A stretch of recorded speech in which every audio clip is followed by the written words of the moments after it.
guys, it's Destiny and I'm back with another video. This particular video is going to be a real talk, and it's going to be a real talk about a topic that it bothers me, it upsets me, it does a lot of things, and I want to, I'm sure you can see by the title what it's about. But I want to start off by saying that this is my personal opinion. I was asked for it, so I'm sharing it.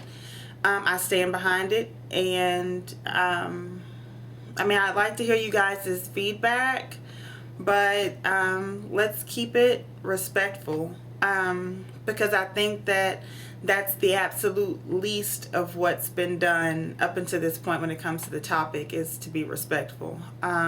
So we're going to be talking about homosexuality and whether or not homosexuals wanting to marry, whether or not that disturbs or challenges the sanctity of marriage. So as a married woman, I am coming from a point where I feel I can speak about it. There are a lot of people that are weighing in on the topic that are sleeping with every John, Tom, Dick, Harry, Joe, Jimmy, Stevie J. They're sleeping with everybody who's anybody and nobody, but then weighing in on things that have to do with marriage. And I don't think that's fair. I think that everyone feels like they can chime in on the topic because it's homosexuality and it's wrong and it's a sin, and it is. I'm a Christian. The first place I will send you is to Romans, and you read Romans and you realize that more than just homosexuality is a sin. Actually, the entire Bible is going to chart many a sin, including the one that's being exhibited, I think, when this topic comes up, which is judgment.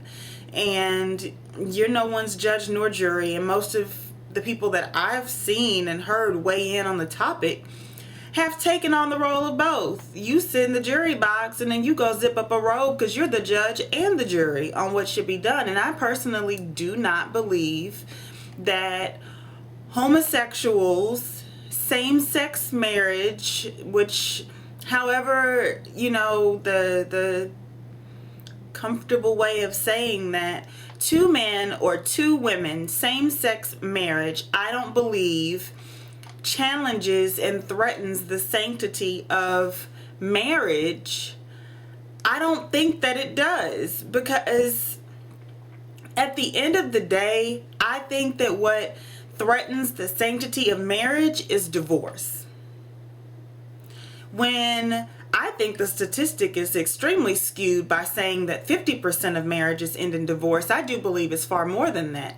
And it's just not fair to say that, never mind all the other things that contribute to disrupting the sanctity of marriage, but that homosexual marriage would be the number one thing that threatens whether or not marriage is sacred. That's not fair.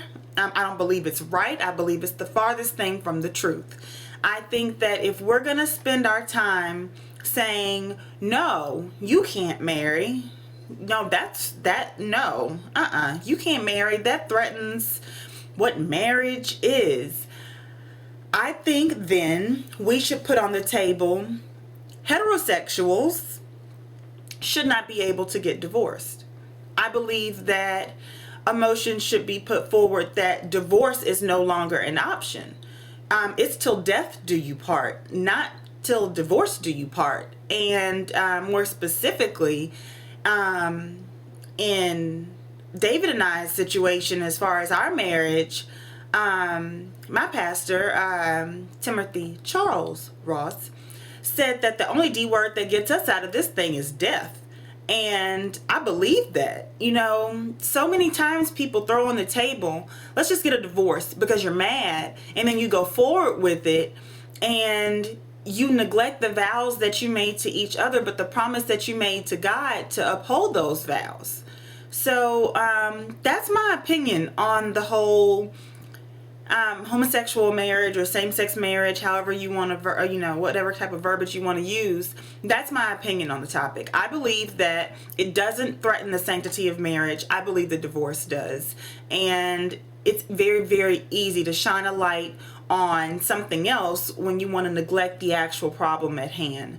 Don't blame homosexuals for marriage being threatened. Marriage is already threatened by divorce.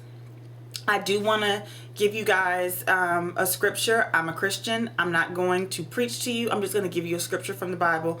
And I'm reading from the New Living Translation. And I'm going to leave it real point blank, period. And this tells you why I feel the way I feel about respecting the way that people live. Because that's their cross to bear. And that's their end of day conversation with the Lord, not yours.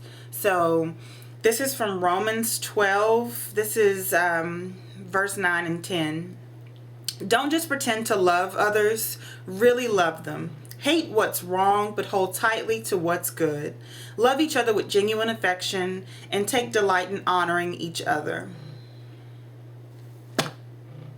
So I don't make it my place to weigh in on what you are doing in your life. I say it once and I say it clear because everybody does not know God's message, and everyone does not pick up their Bible.